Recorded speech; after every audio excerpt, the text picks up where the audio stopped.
Bismillahirrahmanirrahim. Assalamualaikum warahmatullahi wabarakatuh. Waalaikumsalam. Iya, tadi di sepintas disinggung masalah golongan Abidillah dan Arifillah ya.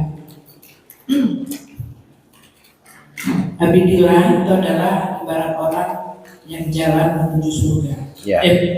Ini rajin ibadah tapi tidak mengenal Allah ya. Ya. Kemudian ada Arifillah, orang yang mengenal Allah dan rajin ibadah. Ya. Ibaratnya orang yang terbang menuju Allah. Ya. Nah, dari dua golongan ini, mungkin akan ada dua golongan lagi Bu ya, yaitu orang yang tidak rajin ibadah, dia tidak mengenal Allah. Kemudian ada golongan lagi, dia tidak rajin ibadah, tapi dia mengenal Allah. Nah, apakah ini ada golongan ini? Golongan ini apakah ada? Dan kalau ada, ini disebut dengan apa? Mohon penjelasan Bu ya. Terima kasih. Assalamualaikum warahmatullahi wabarakatuh. Waalaikumsalam warahmatullahi wabarakatuh. Diri kita ini kan ada diri jasmani, ada diri ruhani. Kalau rajin ibadah secara zahir itu abid, karena rajinnya dia melakukan secara zahir, tubuhnya melaksanakan ibadah, tetapi batinnya tidak mengenal Allah. Itu namanya orang abid, rajin ibadah tetapi di dalam hatinya, ruhnya belum sampai kepada arif billah. Ya, insya Allah orang seperti ini kalau memang dia laksanakan dengan baik, ya, akan dapat balasan juga dari Allah, dan balasan yang baik. Makanya surga itu bertingkat-tingkat, kata. Ada namanya surga purbah, ada namanya surga derajat. Ya. Kalau surga purbah, ya, surga yang diberikan Allah kepada orang yang arif billah, itu surga purbah. Kembali kepada, itulah surga yang hakiki. Sebenarnya kembalinya diri kita ke Allah, itu surga yang hakiki. Tapi ada surga derajat namanya, itu kenikmatan-kenikmatan yang dirasakan oleh jasmani kita. Nah, makanya disebut itu surga derajat. Nah, surga derajat ini ada surga jannatul ma'wa, ada jannatul na'im, gitu ya. Itu kenikmatan-kenikmatan yang diberikan Allah atas rajinnya dia melaksanakan aturan, tapi dia tidak sampai kepada ma'rifat. Ya. Maka yang didapatkannya adalah kenikmatan derajat. Ya. Kemudian ada, nah ini kata Sultan Aulia, ya. Surga derajat itu pertama surga di dalam mulki, yaitu jannatul ma'wa. Nah, mulki ini nih, tubuh, kenikmatan yang dirasakan oleh tubuh, gitu ya.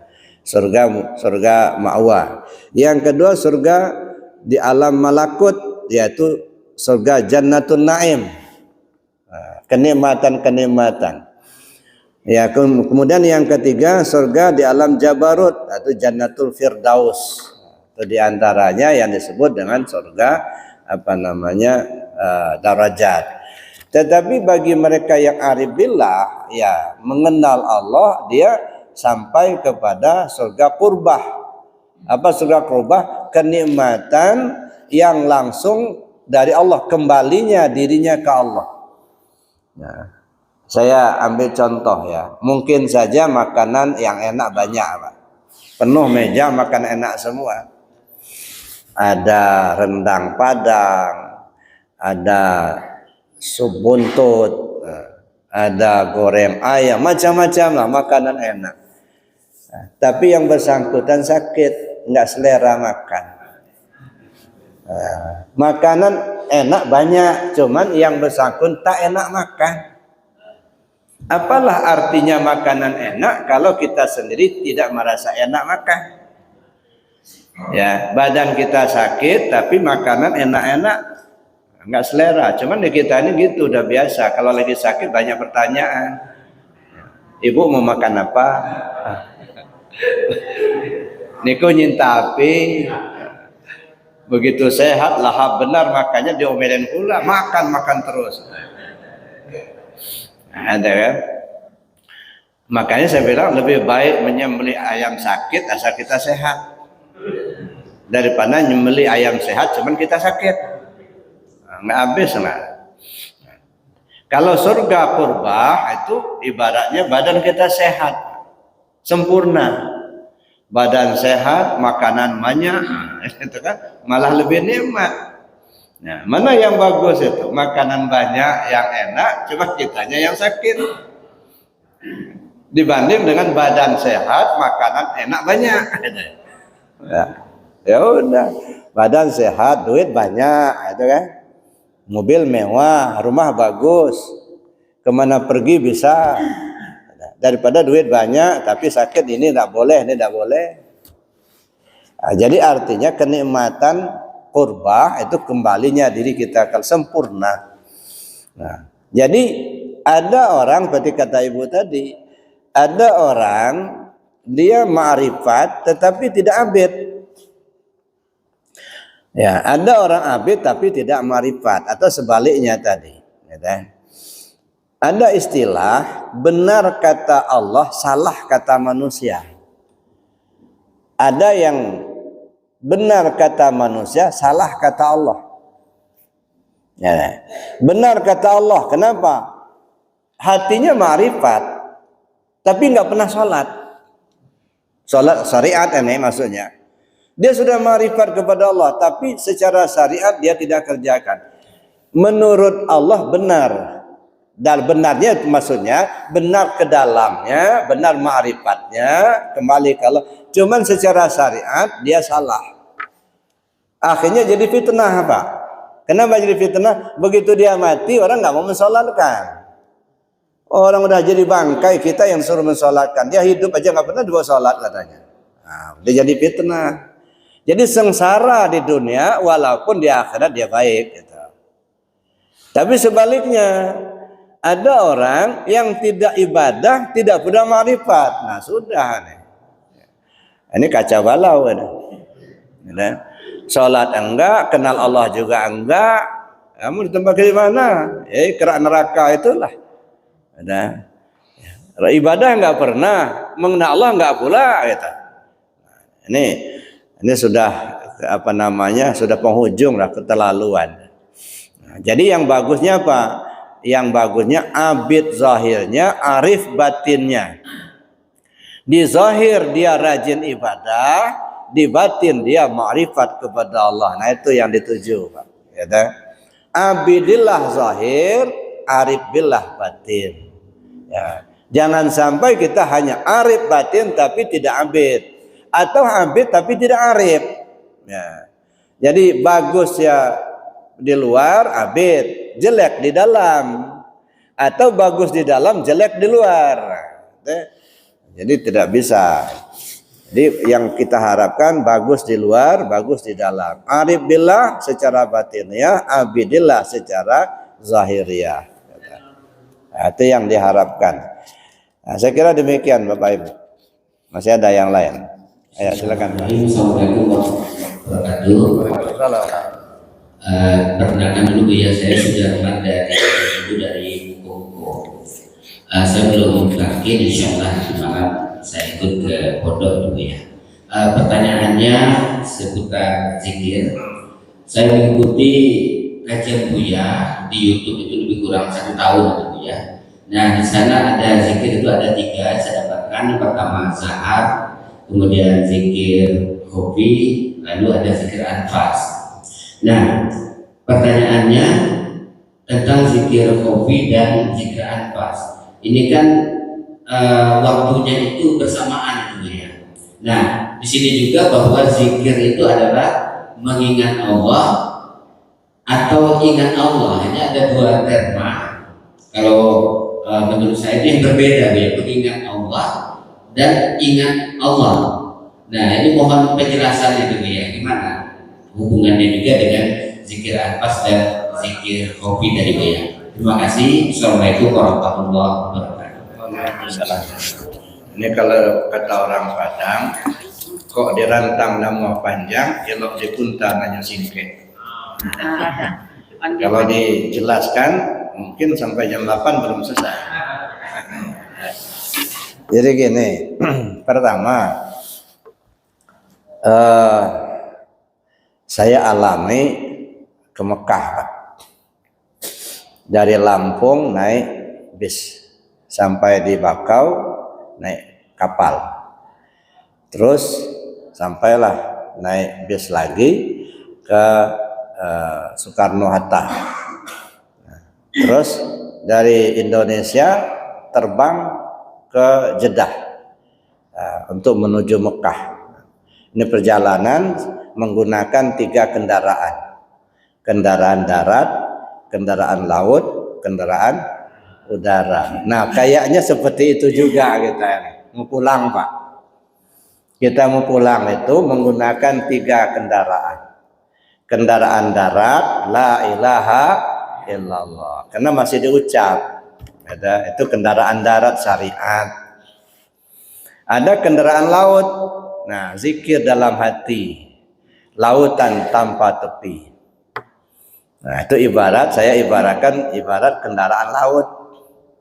Tapi ada saatnya, ya, ada saatnya ketika gempa sudah terjadi, angin sudah kencang, kayaknya kalau kendaraan darat tidak mungkin lagi. Ya, kenapa? Lidah sudah keluh, nggak bisa ngomong lagi.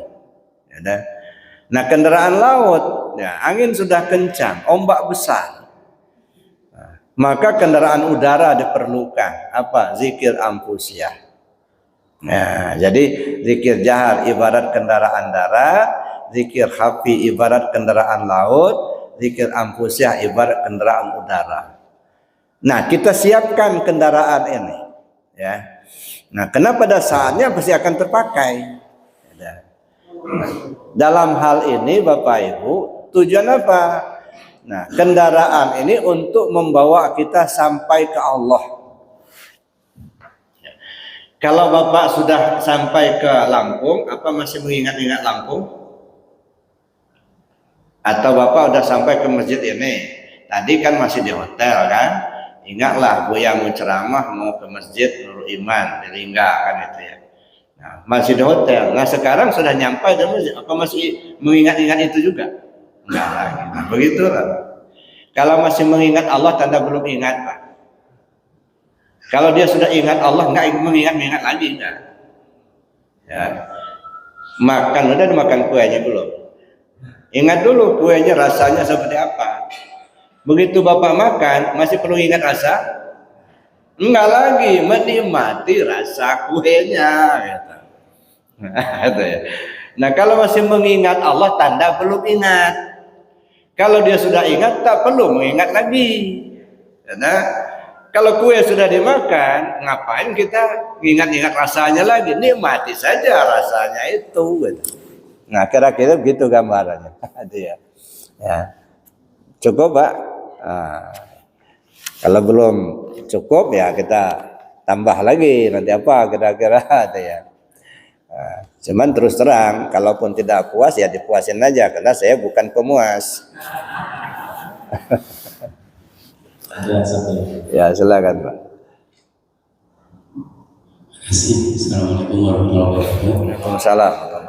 Pertanyaan saya begini Bu ya, kalau saya salah mencerna ya mohon maaf, bahwa ibadah kita ini kalau tanpa tasawuf kayak nggak sempurna. Nah, sementara anak-anak kita, termasuk saya sendiri juga, saya tahu pas tasawuf ini sudah kenal Buya itu pun bukan tahu dengar aja. Jadi bagaimana ibadah-ibadah yang belum tahu tasawuf itu bagaimana? Contohnya sholat tadi, bahwa sholat itu mi'raj. Apakah sholat kita ini masih isra gitu? Ada isra dan mi'raj. Itu jadi bagaimana ibadah orang yang belum tahu tasawuf. Terima kasih. Terima kasih. Sebenarnya begini Pak, kita tidak membicarakan orang lain. Ya, yang kita bicarakan perjalanan perjalanan hidup diri kita. Itu yang penting. Orang lain mau bertasawuf tidak, itu terserah dirinya. Tetapi kita berharap bahwa kita mengikuti apa yang ditunjukkan oleh Allah dan Rasul. Jadi itu yang pertama yang perlu kita pahami, bahwa kita membenahi diri kita, tidak kita membicarakan diri orang lain. Itu yang pertama. Yang kedua, bagaimana ibadah yang kita lakukan, ya, yang belum kita belajar tasawuf, gitu ya.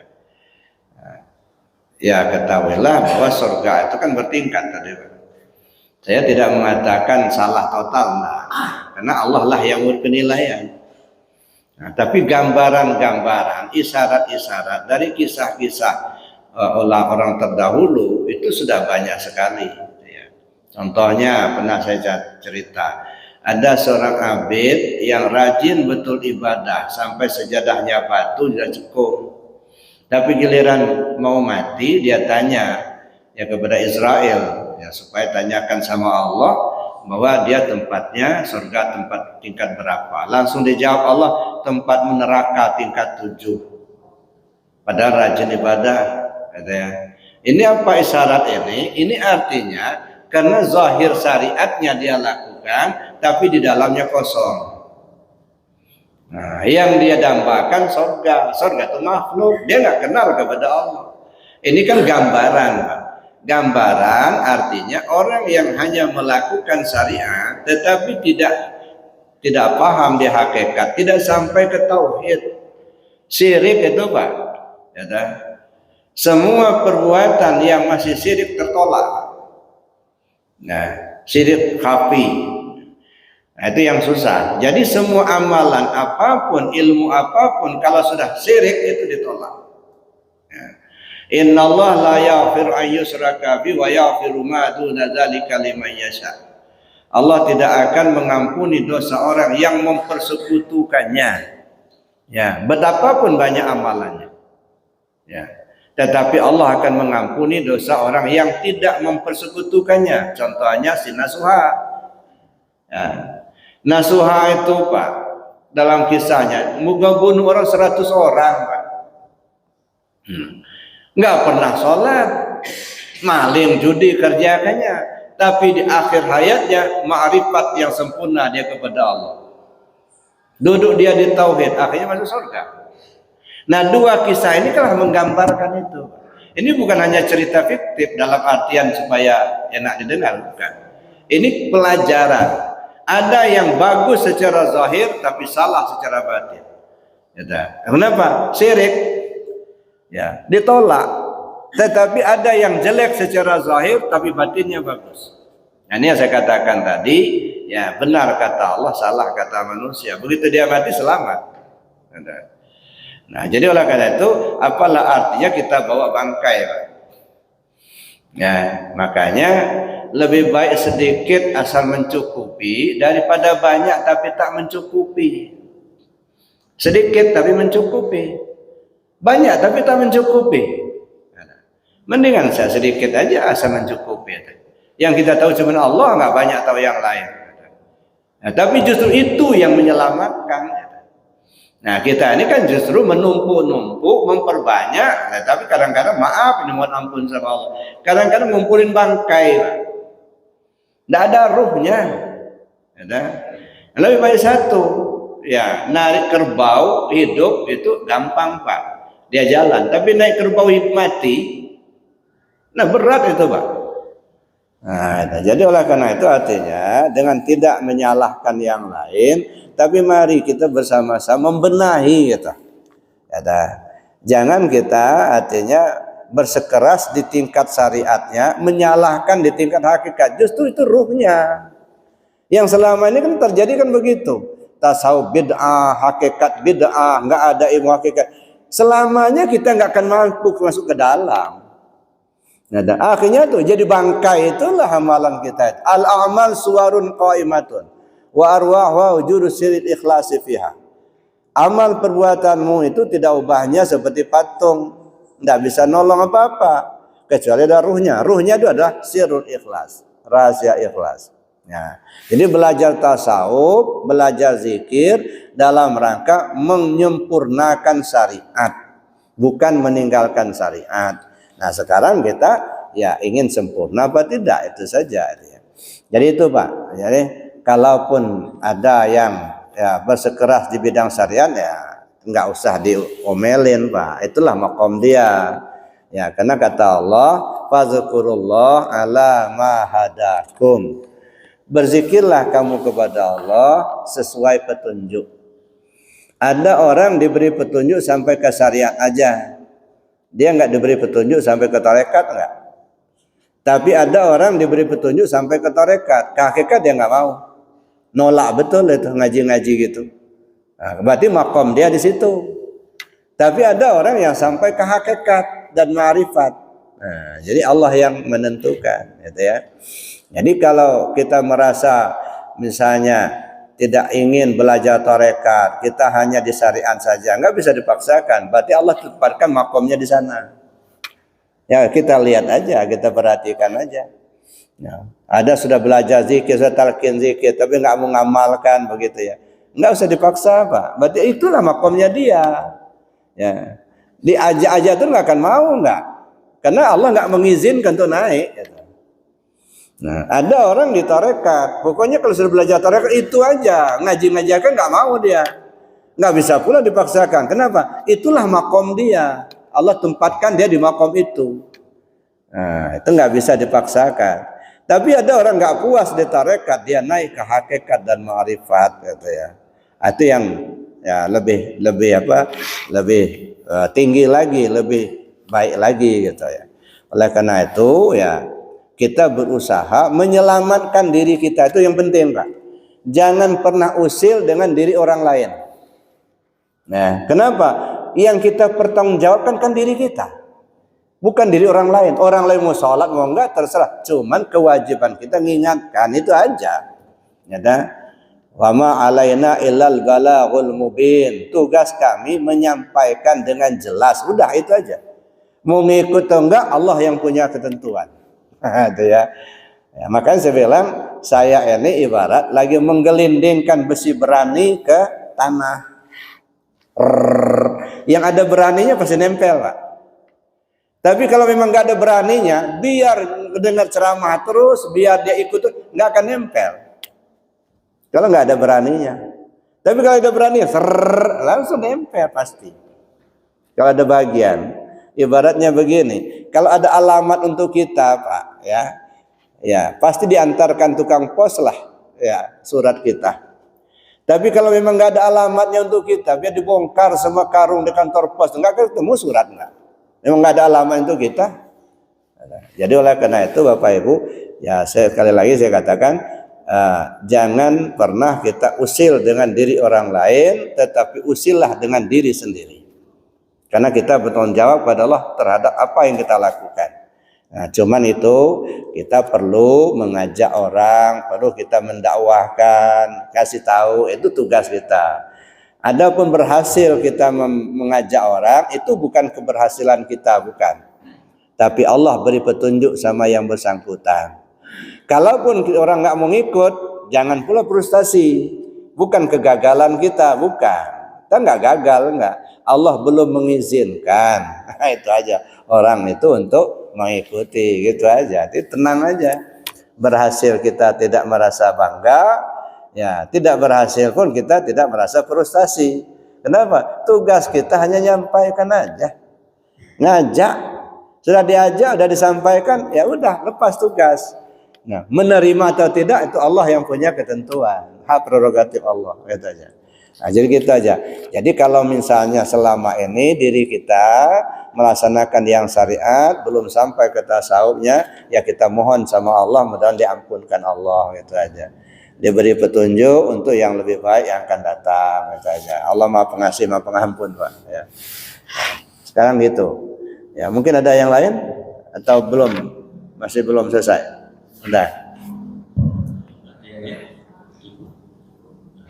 Udah. Baik Bapak Ibu, karena kita dibatasi oleh waktu juga, mari kita tutup dengan doa dan kafarat majelis. Bismillahirrahmanirrahim. Allahumma inni astaudi'uka ma 'allamtani wardudu ilayya inda hajati wa la tansani ya rabbal alamin. Subhanakallahumma wa bihamdika asyhadu an la ilaha illa anta astaghfiruka wa atubu ilaik. Assalamualaikum warahmatullahi wabarakatuh.